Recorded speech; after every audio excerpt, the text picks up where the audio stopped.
I think that what Bangladesh has done with the youth movement is to teach the rest of the world that resistance is possible, even in the most oppressive of regimes. How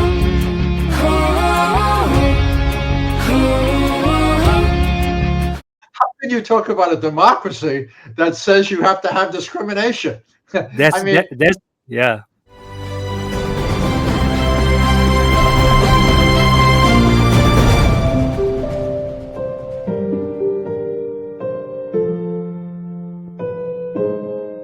Viewers, welcome to TV Metro Mail. You are watching Chit Chat, and I am Emamul Haque with you.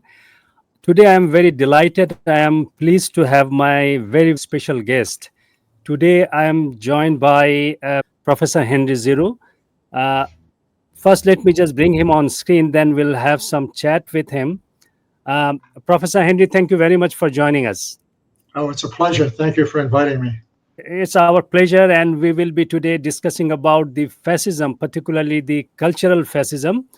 But before going into that, let me introduce to my audience about you very briefly. Viewers, Professor Henry is one of the world's most influential cultural critics and public intellectuals. He is the McMaster University Chair for Scholarship in the Public Interest. He teaches English and cultural studies there. And Professor Henry is a world renowned cultural critic and public intellectual whose work on democracy, education, and social justice has inspired people across the globe. Please join me in welcoming Professor Henry. Professor Henry, thank you very much once again for joining us. Oh, you bet. Basically, we want to understand the nature of, the character of fascism, particularly the cultural fascism, in relation to recent change in Bangladesh and student uprising due to different issues that we probably will be discussing in our show. So we like to start with that, since you have a special interest on cultural studies, cultural fascism. I have gone through a number of your articles. I found that you have described culture as a battlefield. How do authoritarian regimes turn this culture into a weapon? Well, I think that what we need to realize is that when you talk about culture, you're not just you have to begin by recognizing that domination is not simply economic. There are also forms of domination that are, to say the very least, pedagogical and lie on the side of belief and persuasion. And I think that if you recognize that culture is a site where identities are formed, values are shaped, people in some way learn how to talk to each other, how we come to remember and fear and forget. Culture becomes, in a sense, a powerful form of social engineering, a force for shaping memory, identity, and collective agency. And I think that what people don't realize is that it's a pedagogical tool, and that by pointing to culture, what becomes clear is that education becomes central to politics itself. This is particularly important at a time when matters of power, culture, everyday life, and new technologies now fuse to really make culture a central site, not only of domination, but also a site of resistance, a site where agencies are formed, narratives are produced, and public discourse is often engineered, shaped, and in some way catered to the forces of power. As a general people, if they want to understand the fascism or cultural fascism, what are the clearest sign of cultural fascism that people anywhere in the world should be alert to? What are the signs? I think that the sign, it's funny, being a particular critic of the United States, which has always operated under the myth of being a democracy, we now see a playbook being implemented there that is really kind of central to authoritarian countries across the globe. And what we have first is we have a language of dehumanization, a language that often excludes certain groups, whether they're young people who are protesting, women, minorities. We also have an attack on memory. We have often a support for a mythic past, a cult of the leader, ultra-nationalism, a kind of racial cleansing, the destruction of public goods, the privatization, commodification of almost everything. But what we really see in the most overt way is the control of the media, by corporate and political forces. You see the repression of dissent. You see an attack on historical memory. You see the banning of books. You see the banning of critical ideas. You see an attack on education and a really fierce repressive attempt to fire dissidents or crush opposition. And what's important to recognize here is that what we see in these countries is not just simply an attack on critical ideas, not just simply an attack on critical individuals, but an attack on the institutions that support them. Whether we're talking about Orban's Hungary, or we're talking about Bangladesh, or we're talking about the United States, what you see is an attack on education, an attack on the media, an attack on the oppositional press, an attack on all those spaces that provide a public narrative that holds power accountable. So you talked about the public narrative and attack on media, institution, educational institution, all. So these are the common sign for a fascist ruler. In Bangladesh, the ruling powers, they often rewrite or suppress part of the history or the whole history. Is this the textbook example of cultural fascism? It's really a great question, and thank you for asking it. Because it seems to me that the war on history is a war on democracy.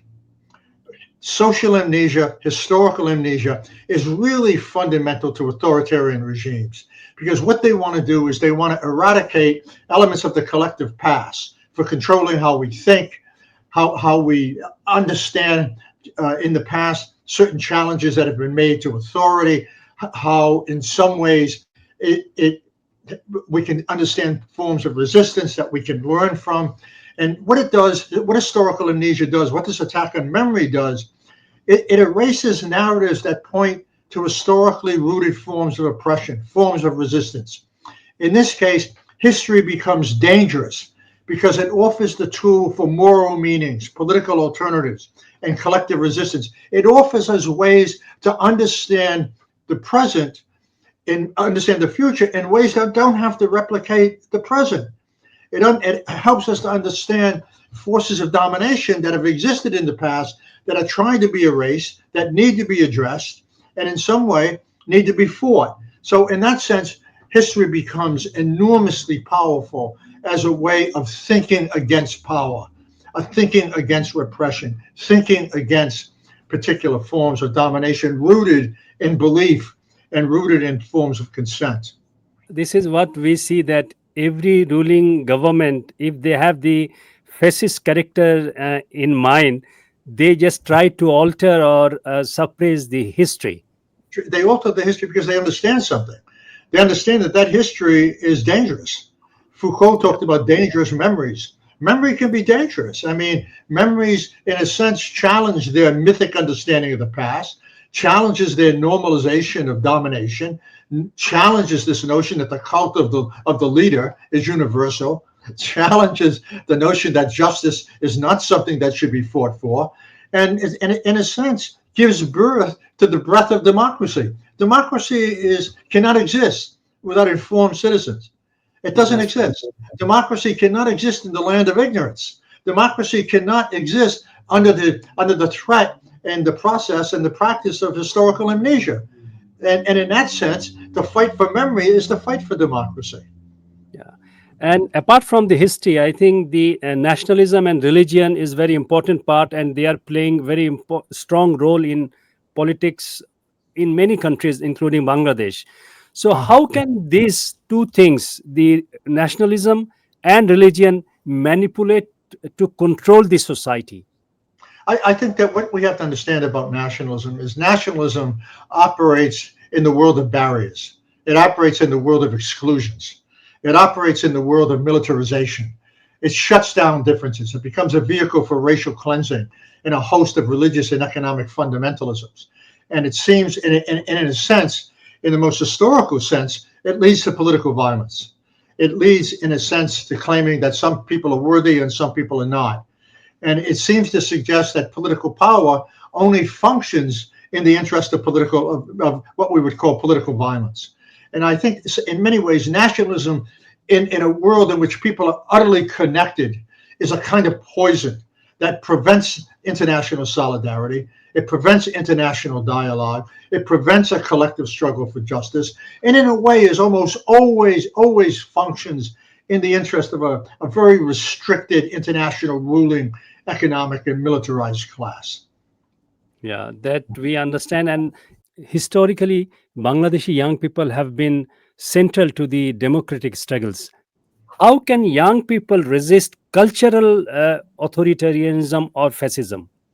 Well, I think, first of all, young people, more than my generation, in Yeah, some way recognize that culture is a site of struggle, and that how people think, how they understand themselves, how they relate to others has to be seen as a crucial element of politics.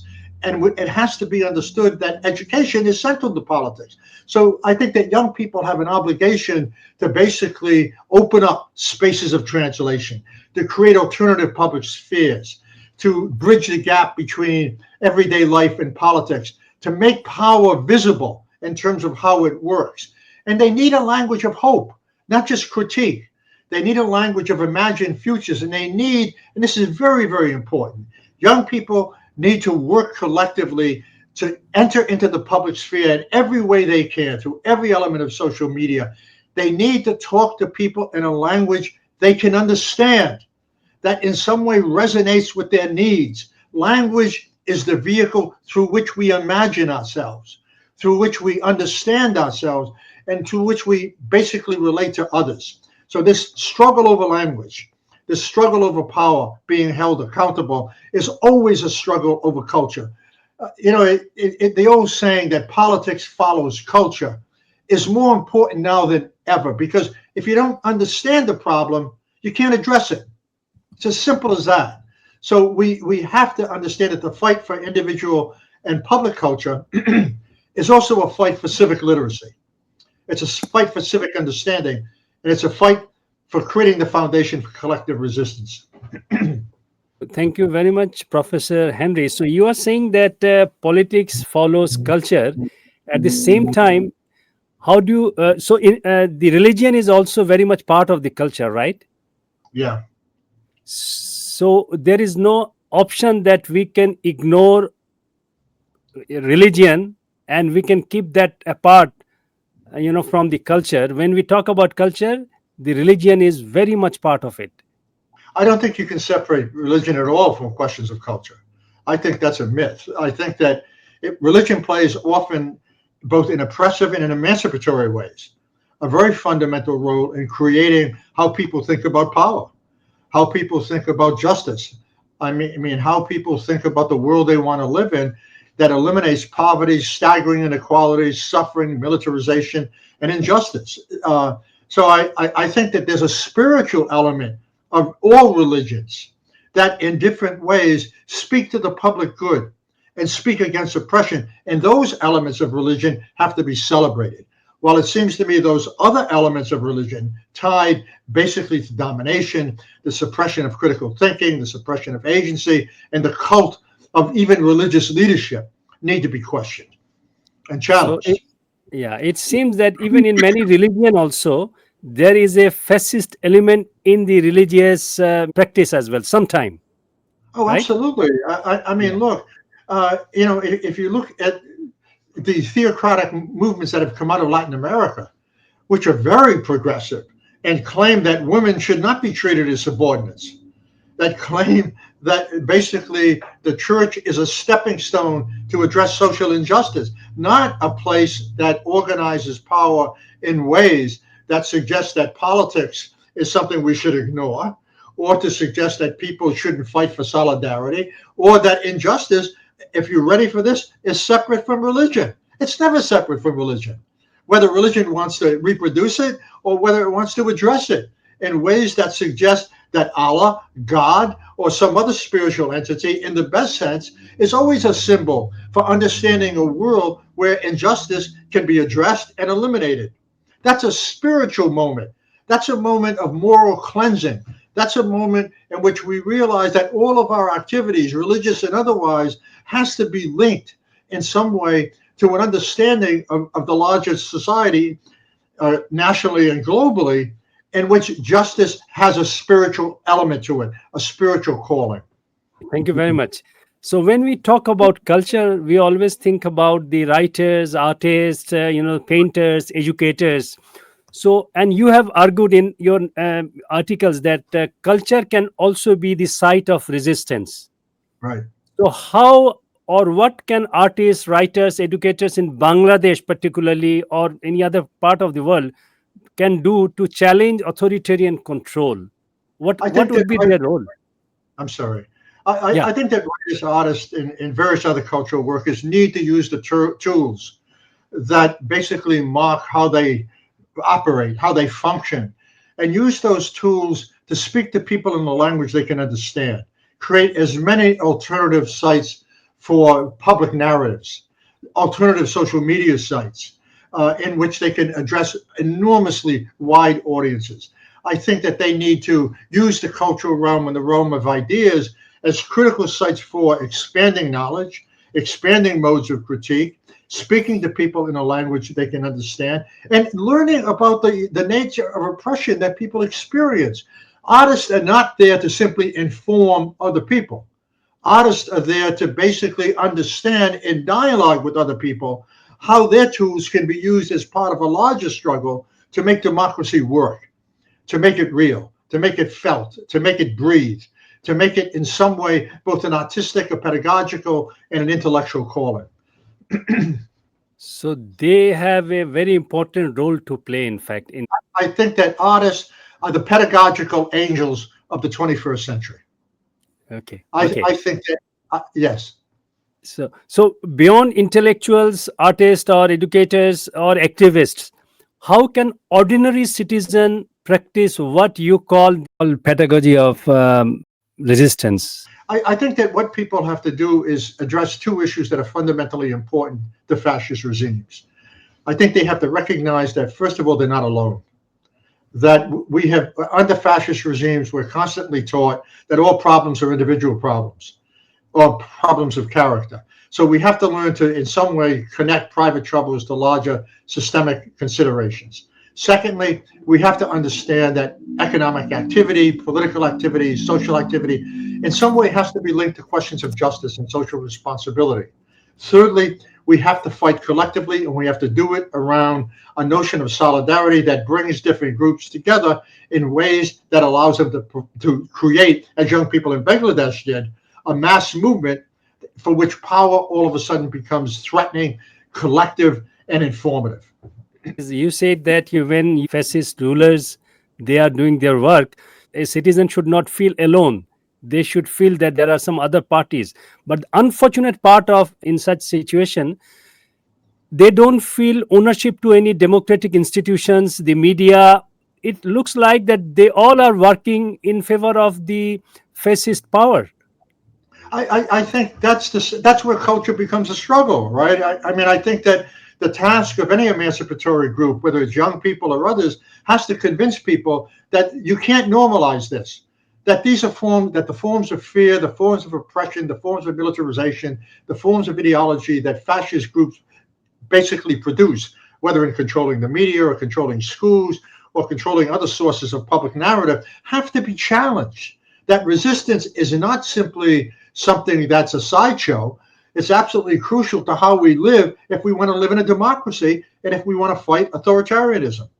Authoritarian regimes now use, as you said, you mentioned just a few minutes ago, that they use technology, surveillance to suppress oppositions. So how can independent media is a very important role to play in democratic environment. So how independent media can play, or grassroots movements can push back this effectively? Look, first of all, I think that there's an educational challenge here that we have to address, and that is it's not enough to educate young people to be cultural critics. They have to be educated to be cultural producers. They have to learn how to run radio stations. They have to learn how to basically use the media. They have to learn code. We live in a world where the media is controlled by basically five powers in almost every country, or by one.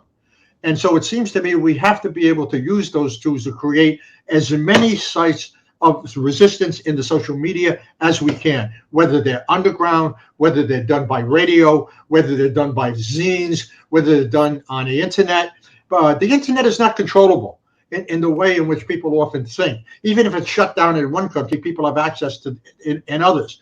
But I think that what young people and artists have to do is expand the spaces of possibility through which people can learn a different language, to which they can hold power accountable, to which they can be informed, so they can learn something meaningful in order to be critical, in order to be transformative.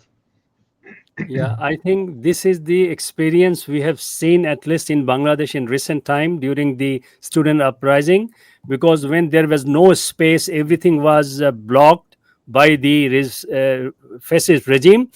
The young people, they have become quite innovative, and they have discovered new things to create new space so that they can keep going. They Yeah, not only created new spaces in order to talk to each other, they created spaces that the dominant regime couldn't control. that's right. That's right. They Yeah, created those spaces, and not simply as critical modes of information. They created those spaces in order to organize, and they brought the government down. yeah, I mean, yeah. this is I mean, if you can do that in Bangladesh, if you can do that in Serbia, if you can do what's happening in Italy with direct action and massive strikes, there is power in solidarity, and there is power in learning how to break the machine. We have to break the machine culturally, politically, organizationally, collectively. It can be done. History teaches us that these regimes do not last long. They're too oppressive. They benefit the upper 1/10 of 1%. That can only go on for so long. It may be more difficult in this age of cultural domination, but at the same time, we are now seeing, in a time of a massive historical transformation, young people all over the world who are finding new tools of resistance, new modes of organization, and are creating new social movements that are not just national, they're international. They learn from each other. Definitely, definitely. Do you think that the how do you see that in Bangladeshi cultural authoritarianism as a part of the global trend, the same trend, or Bangladesh has done something very unique or different? I think that what Bangladesh has done with the youth movement is to teach the rest of the world that resistance is possible even in the most oppressive of regimes. I mean, what I see going on in the United States, which is really an abysmal slide into fascism. I mean, we have a president in the United States, the most powerful person in the world, who basically appears before all the top military brass in the United States and says, now we have to basically use the military to control cities. Can you imagine? And that alone should spark an uprising of enormous importance. And I think that what we need to realize is that we need to move away from liberalism. We need to move away from the assumption that capitalism and democracy are the same thing. They are not the same thing. I think what we need to begin to talk about is democratic socialism. We need a system in which human needs are far more important than profit, in which the democratization of everyday life is a central element. Everybody should have free education. Everybody should basically have a minimum wage. No, I'm sorry, a universal wage. There never should be any poverty in these countries. Everybody should have health care. Everybody should have child care. There's enough wealth in the world to do that. In any country that claims that the wealth at the top has been earned through hard work, or has been earned through having some kind of eugenicist sense of privilege, is nonsense. And we've got to be able to address these myths. So what you just said, that was the spirit of the youth-led July revolution in Bangladesh in 2024, in fact. Right. So they did not want any kind of discrimination. They said, Right. we want a society without any discrimination. That's How what can they. how can you talk about a democracy that says you have to have discrimination? I mean, That's yeah. there is That's no what they. democracy. There is no Yeah, democracy with patterns of hierarchy and exclusion based on race, ethnicity, or relation. That's nonsense. And I that's think right. that what we have seen all over the world in the fascist playbook is an attempt to basically return to a language of racial cleansing, ethnic exclusion, the hatred of refugees, for instance, the hatred of those who are deemed other, the reclamation of citizenship based on white nationalism often, These are all patterns of inequality. They're all patterns of exclusion that are against even the most fundamental notion of democracy. Look, take Orban in Hungary. He says he doesn't believe in democracy and that he believes in illegal democracy. And they asked him why. And he said, the reason I don't believe in democracy is because I don't believe in mixed races. Can you imagine? I mean, what he's saying is, I don't believe in racial equality. We have seen this script before, and it leads to the camps. It leads to concentration camps. It leads to prisons. It leads to a punishing state. This is the language of dehumanization, the language of violence, and the language of basically what I would call policing thugs. That's the language of thuggery. That's all that is. That's right. So we are quite close to the end part of our program, but let me just touch upon two important things. One is that even after July Revolution in back home in Bangladesh in 2024, so now we see the cultural fascism. There is a rise in cultural fascism. So do you have any particular message to the people like writers, educators, poets, artists, what role they can play particularly during this time?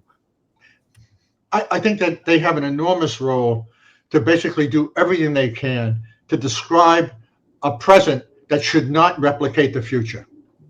They have an enormous opportunity to, in some way, begin to celebrate something that's been missing from Bangladesh's history, and that is recent history, surely, in the last whatever years here, the importance of democracy and the need to fight for it. Democracy is not a final stage. It's an unfolding stage. It's never finished. It demands hard work intellectually, politically, in terms of organizing and social movements. And I think it seems to me where the artists and the intellectuals have an enormous role is creating the formative culture that makes that struggle possible. That's the issue. And finally, if you had one message for young people in Bangladesh facing cultural fascism, what would it be? Learn to live standing up rather than on your knees. Embrace the future as struggle and hope, and always imagine that domination is never so powerful that it can extinguish resistance. Thank you. Thank you very much. And we are very happy that you have mentioned Bangladeshi youth have shown if they are united, if the solidarity is there, so they can do anything and they can really establish democracy and at least help establishing democracy, right? Absolutely. So if you have anything, the last message or something to share for Bangladeshi youth or Bangladeshi people in relation to this. I think what I would say is this. I would say there is no struggle without hope, and there is no agency without hope. And I'm not talking about Disney hope. I'm talking about a militarized hope that recognizes the obstacles that prevent people from living a life of dignity and justice. And young people, it seems to me, are in a position to make that difference.